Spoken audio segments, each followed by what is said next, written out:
भगवन बिठा ले मुझे, अपनी छाया में भगवन बिठा ले मुझे। मैं हूँ तेरा तू अपना बना ले मुझे।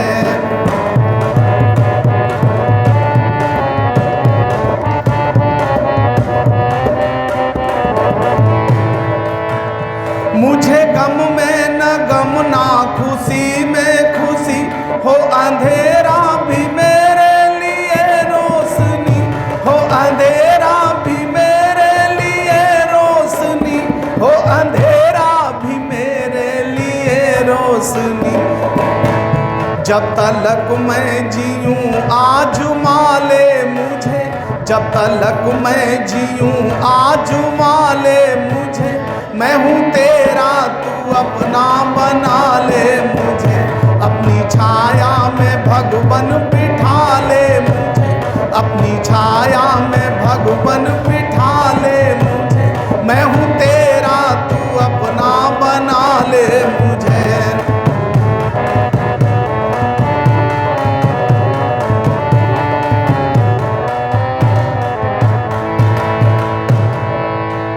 मैं हूँ तेरा तू अपना बना ले मुझे, मैं हूँ तेरा तू अपना बना ले मुझे।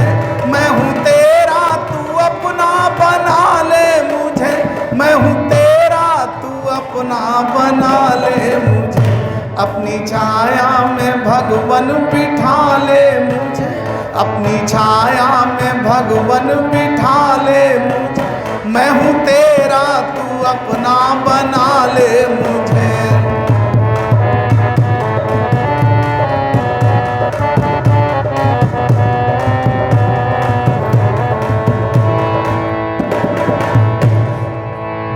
देख कर मैं किसी की खुशी ना जलूं, राह इंसानियत की हमेशा चलूं, राह इंसानियत की हमेशा चलूं, राह इंसानियत की हमेशा चलूं।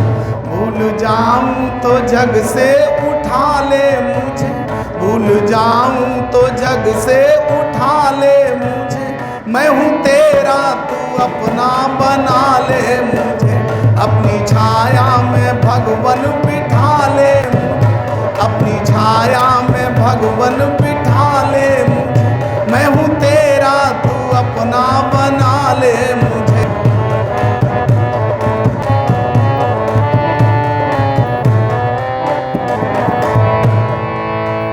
अपनी छाया में भगवन बिठा ले मुझे, अपनी छाया में भगवन बिठा ले मुझे। मैं हूँ तेरा तू अपना बना ले मुझे, मैं हूँ तेरा तू अपना बना ले मुझे। मैं हूँ तेरा तू अपना बना। इस आर्य समाज के प्रधान जी व मंत्री जी व अन्य पदाधिकारीगण व विद्वज्जन, धर्म प्रेमी सज्जनों, आदर के योग्य बुजुर्गों, प्यार करने योग्य बच्चों, सीता, अनुसुईया, अपाला, गार्गी, दमयंती, कर्णमयी, पद्मावती के समान इस सुमात्र भूमि पर पलने योग्य वंदनीय मातृशक्ति, बड़े परम सौभाग्य की बात, और सौभाग्य नहीं बल्कि हजार भाग्य की बात, और हजार भाग्य नहीं बल्कि लाख भाग्य की बात। इस वैदिक प्रांगण में हम सब लोग अपना बहुमूल्य कीमती समय लेकर के पधारे, सभी धन्यवाद के पात्र हैं। वैसे आज 15 अगस्त का दिन है और आज़ादी का 75वां अमृत महोत्सव। वैसे आज छुट्टियां भी हैं, सरकारी सभी छुट्टी हैं, लेकिन थोड़ा दुख इस बात का रहता है, वैसे तो ये वैदिक कार्यक्रम बहुत बड़ा कार्यक्रम है, इससे सुनने के लिए अधिक से अधिक लोगों को आना चाहिए। फिर आज आज़ादी का 75वां महोत्सव, घर घर पे तिरंगा फहरा रहा है और सभी को मालूम है, लेकिन फिर भी हमारे पास समय कम है, जो हम आज के दिन भी समय नहीं निकाल पा रहे हैं, बल्कि अधिक से अधिक संख्या में धार्मिक स्थानों पर जाना चाहिए।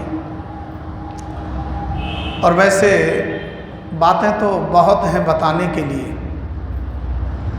और संसार में एक आर्य समाज ही ऐसा है जो हर विषय पर विचार करता है और अच्छा मार्गदर्शन और सत्य और सच्चा मार्गदर्शन कराता है। तो हम एक दो लाइन का भजन यज्ञ के ऊपर बोलेंगे, उसके बाद एक शब्द कहकर के अपनी वाणी को विराम कर देंगे।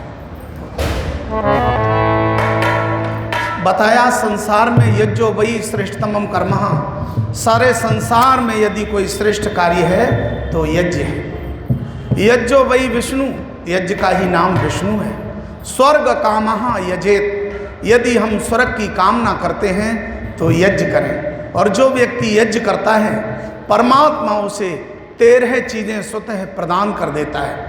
कवि ने भजन के माध्यम से लिखा, और यज्ञ कर्म जो करता वो कहलाता यजमान, 13 चीजें उसको प्रभु बर करे प्रदान। यज्ञ कर्म जो करता वो कहलाता यजमान, 13 चीजें उसको प्रभु बर करे प्रदान।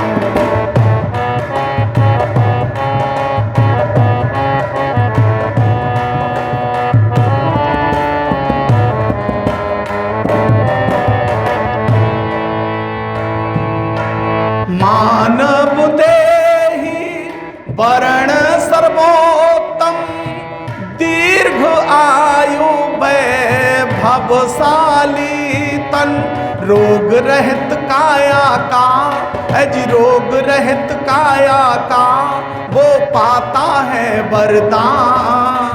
13 चीजें उसको प्रभु बर करे प्रदान। यज्ञ कर्म जो करता वो कहलाता यजमान, 13 चीजें उसको प्रभु बर करे प्रदान।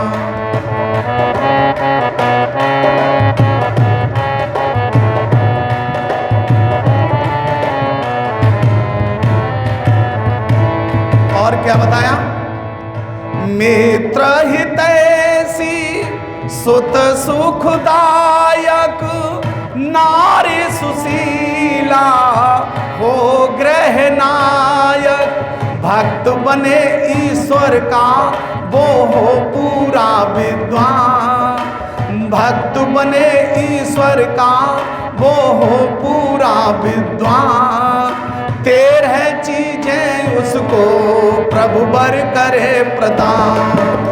यज्ञ कर्म जो करता वो कहलाता यजमान, 13 चीजें उसको प्रभु बर करे प्रदान।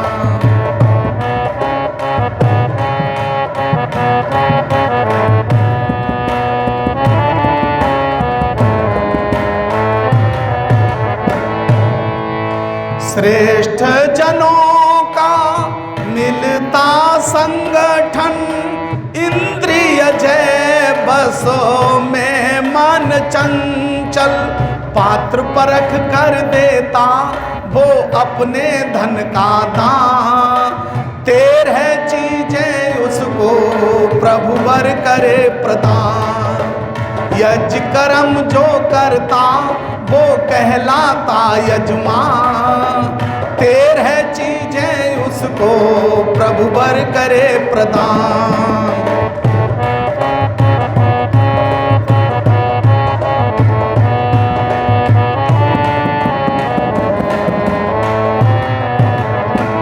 और बताया, अति सर्वोत्तम यज्ञ कर्म है, हर मानव का यही धर्म है। ऋषि मुनि गाते हैं नरदेव यज्ञ का गान, 13 चीजें उसको प्रभु बर करे प्रदान।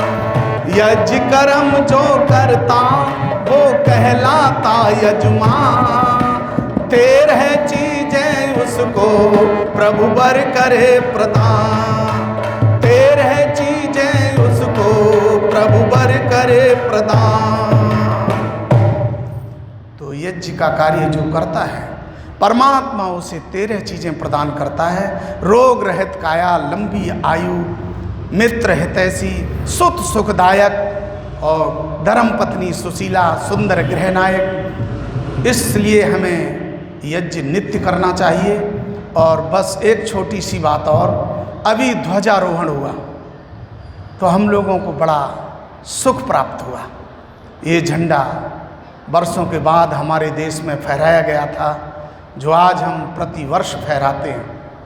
और बड़ा सुंदर मंत्र बोला गया राष्ट्र के बारे में। तो हमारे महाशय जी कोई थे, उन्होंने कहा एक और हो जाए। तो हमारे आचार्य जी थे, उन्होंने कहा जितना बोल दिया गया उतना बहुत है, आगे बोलने की ज़रूरत नहीं। लेकिन फिर भी बोला गया, और जब वो बोला गया तो हमें बड़ा दुख हुआ। आप लोग कहेंगे ऐसा क्यों, तुम्हें दुख क्यों हुआ? हमें दुख इसलिए हुआ कि पहले जाने पीछे माने, अन्यों को मनवावे। जो बात हमने सुनी पहले उसे जान लें, ये है क्या, फिर उसे माने और तब अन्यों को मनवावें। जो राष्ट्रीय गीत गाया गया, जनगण मन अधिनायक जय हे भारत भाग्य विधाता, ये हमने क्यों गाया? जब मेरे देश में अंग्रेज आए थे, अंग्रेजों का राज्य चल रहा था, और उस समय मेरे देश में एक व्यक्ति आया जिसका नाम था जॉर्ज पंचम बुश। क्या नाम था? जॉर्ज पंचम बुश। और जब वो अंग्रेज मेरे देश में आया तो उसके स्वागत में ये गीत रविंद्रनाथ टैगोर ने लिखा। और जब जॉर्ज पंचम बुश मंच पर आया तो इसी गीत को गा करके और उस जॉर्ज पंचम बुश का स्वागत किया गया था। जनगण मन अधिनायक जय हे भारत भाग्य विधाता। अरे तुम तो भारत के भाग्य विधाता हो। लेकिन वो अंग्रेज तो चले गए, लेकिन आज भी हम अंग्रेजों का स्वागत कर रहे हैं। इस गीत को कदापि हमें गाने की जरूरत नहीं है। ये गीत हमें नहीं गाना चाहिए। हमें तो वंदे मातरम वाला गीत गाना चाहिए। अरे अंग्रेज तो चले गए और जॉर्ज पंचम बुश का स्वागत मेरे देश में आज भी हो रहा है, इसकी जरूरत नहीं है। लेकिन दुख नहीं, और दुख इस बात का कि जब अंग्रेज मेरे देश से गए तो उन्होंने पंडित जवाहरलाल नेहरू और महात्मा गांधी से कहा, अंग्रेजों ने जान लिया, अब जाना पड़ेगा, खून खराबा बहुत हो रहा है, देश छोड़ना पड़ेगा। तो उन्होंने कहा महात्मा गांधी से, आप हमारी 10 शर्तें मंजूर कर लें, हम भारत को अभी इसी वक्त छोड़ देंगे। तो उन्होंने कहा वो 10 शर्तें क्या होंगी? उनमें कई शर्तें थीं। उनमें यही शर्त थी कि आप जनगण मन अधिनायक को हटा नहीं सकते, ये गाना बहुत जरूरी होगा। और आप सुन लीजिए, शर्तें तो उनकी 10 थी, उनमें से 2 एक बताएंगे भी। मुख्य बात यह है कि हम किसकी प्रार्थना करें जिसमें कोई प्रार्थना बाकी न रह जाए। वो कौन है? बोलो बोलो। हाँ, परम पिता परमात्मा, उसकी प्रार्थना करने के बाद फिर कोई प्रार्थना बाकी नहीं रह जाती। किसी भी विद्यालय में चले जाओ, जब सुबह को प्रार्थना होती है, वो सकते हमें दो दया निधे, कर्तव्य मार्ग पर डट जावें। कितनी सुंदर परमात्मा से प्रार्थना कर रहे हैं। उस समय बच्चे क्लास में जा सकते हैं, थैला रखकर आ सकते हैं और लाइन में लग जाएं, और विद्यालय में प्रवेश कर रहे हैं तो प्रवेश करके लाइन में लग जाएं। लेकिन जिस समय राष्ट्रीय गीत जॉर्ज पंचम बुश का स्वागत होता हो तो हर बच्चा को यही समझाया जाता है, जहां कान में आवाज पड़े वहीं सावधान की हालत में खड़े हो जाओ, कदम आगे पीछे नहीं होना चाहिए, थैला कंधे पर है जमीन पर डाल दो। ये उस विदेशी का स्वागत करने के लिए इतनी सख्त कार्रवाई। ये तो गीत गाना ही नहीं चाहिए, और ये सिखाना चाहिए जहां ईश्वर की प्रार्थना होती हो उसी कदम पर खड़े हो जाओ, एक कदम हिलने की जरूरत नहीं, और वहीं खड़े होकर के ईश्वर की प्रार्थना करनी चाहिए। लेकिन आज जॉर्ज पंचम बुश के स्वागत में इतना बड़ा तैयारी और इतनी सतर्कता कदापि नहीं होना चाहिए। पहले जाने पीछे माने, तब अन्यों को जन्मावे। कम से कम हमें ये समझ तो लेना चाहिए कि ये गीत गाया क्यों गया और किस लिए गाया गया और किसने गाया और क्यों गाया। तो अब समझ में आ गया। वैसे आर्य तो सब जानते हैं, ये अपनी जुबान से हमें गाने की ज़रूरत नहीं है। अंग्रेज़ों के 10 शर्तनामे थे, उसमें कई थे। अंग्रेजी अनिवार्य होगी, ये हमारी यूनिफॉर्म हमारी होगी, अदालत में स्टार का निशान हमारा होगा, अंग्रेजी देश से हटाई नहीं जा सकती। वो 10 नियमों का आज भी पालन हो रहा है। लेकिन धन्यवाद है उस मोदी को, बड़ी तैयारी कर रहे हैं मोदी जी। अगर चल गया तो ये 10 नियम हटा दिए जाएंगे और भारत पूर्ण आज़ादी के साथ कार्य करेगा। और समय पूरा हुआ, मैं अपनी वाणी को विराम दूंगा। इति ओम सम, आगे का कार्यक्रम।